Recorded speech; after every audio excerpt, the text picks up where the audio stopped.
मध्य प्रदेश के मुख्यमंत्री मोहन यादव ने भोपाल स्थित पुलिस मुख्यालय में पुलिस अधिकारियों के साथ बैठक की।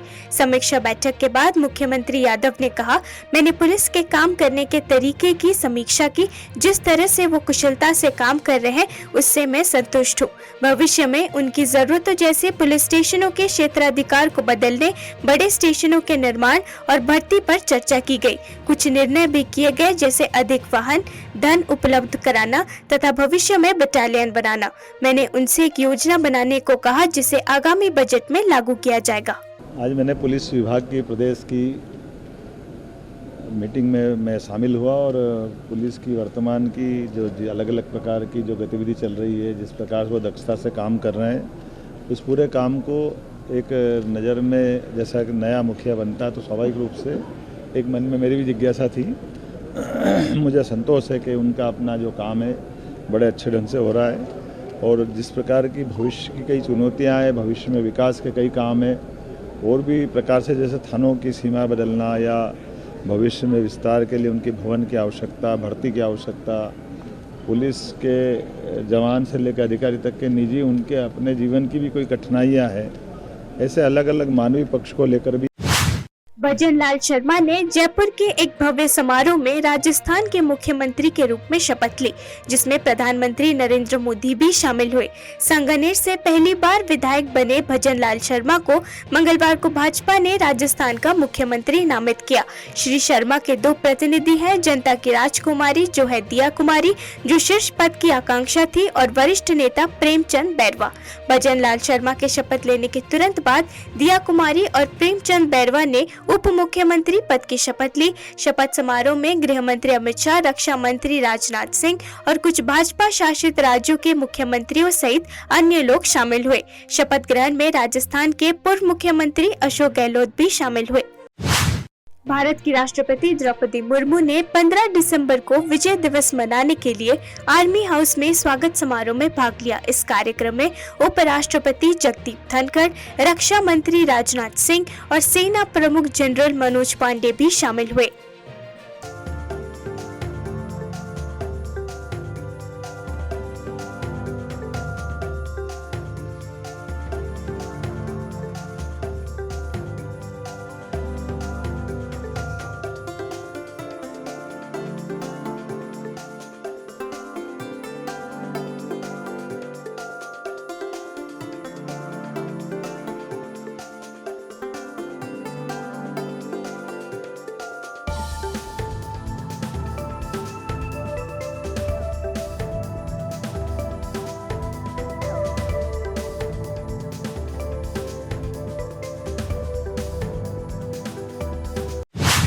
मध्य प्रदेश के मुख्यमंत्री मोहन यादव को भोपाल में पुलिस मुख्यालय में गार्ड ऑफ ऑनर मिला। मुख्यमंत्री ने पुलिस अधिकारियों के साथ बैठक भी की। मोहन यादव ने 13 दिसंबर को मध्य प्रदेश के नए मुख्यमंत्री के रूप में शपथ ली थी।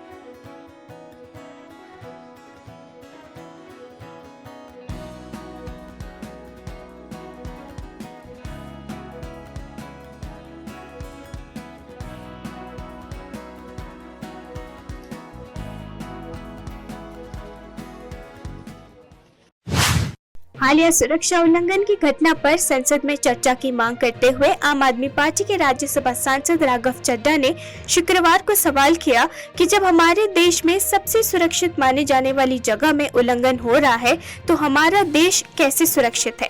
क्या विपक्षी सांसद कुछ नाजायज मांग कर रहे हैं? वो सिर्फ इतना कह रहे हैं कि देश की सबसे सुरक्षित इमारत की सुरक्षा में सेना पर चर्चा होनी चाहिए। मुझे लगता है कि सरकार को मांग मान लेनी चाहिए। उन्होंने कहा कि किसी विशेष पार्टी या पार्टी की राजनीति का मामला नहीं है, बल्कि सबसे सुरक्षित इमारत भारतीय संसद का मामला है। अगर संसद सुरक्षित नहीं है तो क्या देश सुरक्षित है? केंद्रीय मंत्री अनुराग ठाकुर ने कहा कि विपक्ष वादाएं पैदा करके कुछ हासिल नहीं करेंगे। उन्होंने कहा कि लोकसभा अध्यक्ष को उनके द्वारा आमंत्रित सुझाव देना चाहिए। राज्यसभा के सभापति जगदीप धनखड़ ने शुक्रवार को आम आदमी पार्टी के सांसद राघव चड्ढा को बुधवार के लोकसभा सुरक्षा उल्लंघन पर चर्चा की विपक्ष की मांग पर हंगामे के बीच व्यवस्था का प्रश्न उठाते हुए विरोध करने और हाथ का इशारा करने के लिए चेतावनी दी। विपक्षी सांसदों ने 13 दिसंबर को संसद में सुरक्षा उल्लंघन के उत्पन्न गंभीर स्थिति पर चर्चा करने के लिए दिन के निर्धारित कामकाज को निलंबित करने की मांग की है, लेकिन धनखड़ ने नोटिस को मंजूरी नहीं थी और 0 आवर के साथ आगे बढ़े। इस बीच चड्ढा ने हाथ का इशारा करके व्यवस्था का प्रश्न उठाने की कोशिश की। सभापति ने इस इशारे पर आपत्ति जताई और कहा, मिस्टर चड्ढा, आपको व्यवस्था का प्रश्न उठाने के लिए ऐसा हाथ का इशारा करने की जरूरत नहीं है, अपनी जुबान का इस्तेमाल करें। कांग्रेस सांसद धीरज प्रसाद साहू ने अपनी चुप्पी तोड़ी है। उन्होंने कहा, मैं पहले ही कह चुका हूं कि ये पैसा मेरे परिवार की व्यावसायिक कंपनियों का है। काला धन या सफेद धन है, वो आयकर विभाग का पक्ष आने दीजिए। मैं बिजनेस लाइन में नहीं हूं, मेरे परिवार के सदस्य इसका जवाब देंगे। मुझे नहीं पता कि लोग इसे कैसे देख रहे हैं, लेकिन मैं विश्वास के साथ कह सकता हूं कि इस पैसे का कांग्रेस या किसी अन्य राजनीतिक दल का कोई लेना देना नहीं है। पैसा पकड़ा है वो मेरा फर्म का पैसा है। जो कैश पकड़ा गया है वो शराब बिक्री का पैसा है, क्योंकि शराब व्यापार में सारा सेल कैश से होता है। यह पैसा को कांग्रेस पार्टी तथा अन्य राजनीतिक दलों से कोई इस पैसे का कोई संबंध नहीं है। सबसे पहले तो मैं अपना बैकग्राउंड दे देता हूँ कि मैं तकरीबन 30-35 साल से सक्रिय राजनीति में हूँ। उच्च राजनीति में तो 1977 ईस्वी से हूँ, लेकिन मैं सक्रिय राजनीति में मैं 30-35 साल से हूँ। और यह मेरा पहला ऐसा वारदात हुआ मेरे साथ में, इससे मेरे दिल में काफ़ी चोट पहुँची है, क्योंकि मैं हमेशा चाहता था कि मेरे पर कोई विवाद ना हो, लेकिन आज विवाद खड़ा हो गया तो मुझे मजबूरन अपना और अपने परिवार के बारे में मैं जानकारी देना चाहता हूँ। मेरे बड़े भाई शिव प्रताप साहू 2 बार रांची के सांसद रहे हैं, और उसके बाद हम लोगों ने काफ़ी कुछ विकास का काम किया। लोहरदगा हो, रांची हो, और अन्य जगह में भी हम लोगों ने, उड़ीसा हो, जगह जगह हम लोगों ने काफ़ी कुछ किया। और संसद सुरक्षा उल्लंघन की घटना पर बोलते हुए कांग्रेस नेता शशि थरूर ने गृह मंत्री अमित शाह पर निशाना साधा और कहा कि उन्होंने चौंकाने वाली घटना के बारे में सदन में कोई बयान नहीं दिया। उन्होंने आगे कहा, किसी भी सरकारी मंत्री के प्रति जवाबदेह होने वाली पहली जगह संसद है। अमित शाह यहाँ आ सकते थे और बोल सकते थे, जिससे पूरा संकट दूर हो सकता था। जनता दल द्वारा वाराणसी में बिहार के मुख्यमंत्री नीतीश कुमार की रैली रद्द करने के लिए उत्तर प्रदेश सरकार को दोषी ठहराए जाने के बाद केंद्रीय मंत्री अश्विनी कुमार चौबे ने कहा कि बिहार फिर से जंगल राज की ओर बढ़ रहा है। उन्होंने ये भी दावा किया कि नीतीश कुमार को मनोवैज्ञानिक इलाज की जरूरत है। अश्विनी कुमार चौबे ने कहा, उनकी बात सुनने कौन आएगा। उन्होंने विधानसभा में अनुचित बयान दिया और वो वाराणसी में एक रैली करना चाहते थे। उन्हें प्रधानमंत्री बनने की बहुत उम्मीदें हैं। हर कोई जानता है कि वो अपना होश खो चुके हैं। उन्हें मनोवैज्ञानिक इलाज की जरूरत है और उन्हें बिहार को बख्श देना चाहिए। राज्य फिर से जंगल राज की ओर बढ़ रहा है। जिनको क्या बोलेंगे नहीं बोलेंगे वही पता नहीं है। आपने देखा अभी हाल में असेंबली में क्या क्या नहीं इन्होंने महिलाओं के बारे में आपत्तिजनक और इस अश्लील बातें अश्लील तरह से कहा। तो मुझे लगता है कि जिनको ये भी सुध नहीं है और वो चले हैं बनारस में रैली करने। कौन सुनेगा इनका बनारस में, हैं? ये टाई फिश हो गए जब इनका वहाँ इनको लगा कि हम तो भूल कर गए। वहाँ बनारस में जा कर के क्या करेंगे, वहाँ झाल बजाएंगे जा कर के, वहाँ काशी विश्वनाथ मंदिर में जाके और क्षमा याचना करेंगे। क्या करेंगे, ये क्या करते? ये जनता को गुमराह करने का, जनता को धोखा देने का, ये तमाम इन लोगों का जो ठगबंधन है, ये जनता के आंखों में धूल झोंकने का ये कुत्सित प्रयास है। इनका कोई षड्यंत्र सफल नहीं होगा। इनको प्रधानमंत्री बनने का जो वकांड प्रत्याशा है, हाँ, बस केवल वही कीड़ा इनको काट रहा है। और जब जब कीड़ा काटता है तो इस प्रकार के ये अनेक इस प्रकार के बयान भी दे देते हैं। तो ये कीड़ा काटने की बीमारी आज भी एक जयंती समारोह में जाके राज्यपाल के गले मिल गए, अकस्मात पुष्प सुमन देते हुए नीतीश। नगर निगम आयुक्त अतहर अमीन खान द्वारा श्रीनगर से विकसित भारत संकल्प यात्रा को हरी झंडी दिखाकर रवाना किया जा रहा है।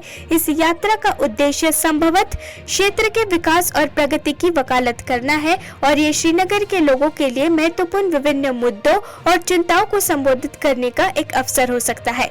विकसित भारत संकल्प यात्रा श्रीनगर और आसपास के क्षेत्रों में मौजूद चुनौतियों और अवसरों को उजागर करने के लिए एक मंच के रूप में काम कर सकती है। ये नेताओं और हितधारकों को स्थानीय समुदायों के साथ जुड़ने, उनकी जरूरतों को समझने और विकास और प्रगति को बढ़ावा देने के उद्देश्य से पहल के लिए समर्थन जुटाने के लिए एक मंच भी प्रदान कर सकता है। श्रीनगर से यात्रा को हरी झंडी दिखाने से जिले में केंद्र सरकार की योजनाओं के बारे में जागरूकता संदेश जाता है। आज जो विकसित भारत संकल्प यात्रा है, इसका जो श्रीनगर शहर में जो हमारा अर्बन एरियाज के लिए प्रोग्राम है, वो आज से किक स्टार्ट हुआ है। शेर कश्मीर पार्क में आज हमने जो है आई वुड से फ्लैग ऑफ प्रोग्राम यहाँ पे किया है। इसमें हमने सभी डिपार्टमेंट्स के स्टॉल्स भी रखे हैं। There is a public programme also. इसी के साथ जो हमारे पास वैन आई है आईसी मटेरियल के साथ, इसका यहाँ पे रिसेप्शन हुआ, इसका स्वागत हुआ। बेसिक मकसद इस प्रोग्राम का यही है कि हम लोगों तक पहुंच सकें, उन तक जो गवर्नमेंट की स्कीम्स हैं उन स्कीम्स के सही इन्फॉर्मेशन पहुंचा सकें। प्लस जो लोग इसमें एलिजिबल इन प्रोग्राम्स में हैं, इन स्कीम्स में हैं, लेकिन अभी तक मुस्तफीद नहीं हो सके हैं, उनके हम फॉर्म्स फिल सकें और इन प्रोग्राम्स को सैचुरेट कर सकें। That is the whole objective. अगले लगभग अभी 15 से आज की अगले लगभग 10-15 दिन तक ये कंटिन्यूसली प्रोग्राम पूरे शहर में चलेगा। हमने इसका डिटेल प्रोग्राम रखा है। वार्ड्स में ये जो है वैन जाएगी, वहां पे भी इस तरीके के प्रोग्राम्स हमने रखे हुए हैं वार्ड्स में, जहां लोग आएंगे, लोग आईसी मटेरियल को भी देखेंगे और जिसको भी फॉर्म फिल करना होगा वो सारी सुविधाएं वहां पे उपलब्ध की जाए। हमारा मेन मोटो यही है कि जो हमारी डिपार्टमेंटल स्कीम्स है, जैसे आईटीडीएस है या आईपीडीपी है, उसको हम जो है अवेयरनेस उसके बारे में क्रिएट करें और जो कॉमन लोग हैं उन तक वो इन्फॉर्मेशन पहुंचा सकें। किस तरह की अवेयरनेस आप देते हैं? यहाँ पे हम मेनली आज जो है डेयरी के रिलेटेड जो स्कीम है, इंटीग्रेटेड डेयरी डेवलपमेंट स्कीम, उसके बारे में लोगों को अवेयरनेस दे रहे हैं कि वो उसमें जो है डेयरी यूनिट एस्टैब्लिश कर सकते हैं और उसके लिए इनको गवर्नमेंट जो है 50% सब्सिडी प्रोवाइड करेगी। नॉट ओनली कि वो एनिमल्स परचेज कर सकते हैं, बल्कि मिल्किंग मशीन है, मिल्क एटीएम है या मिल्क वैन है या और भी काफी सारे कॉम्पोनेंट्स उसमें है, उसके लिए वो उनको एस्टैब्लिश कर सकते हैं और उसके गवर्नमेंट उनको जो है 50% सब्सिडी प्रोवाइड करेगी। जहाँ से यात्रा जाएगी हम बिल्कुल साथ रहेंगे और हम थ्रू आउट इस यात्रा में लोगों तक जितना हो सके हमारी तरफ से अवेयरनेस जो है पहुंचाने की कोशिश करेंगे।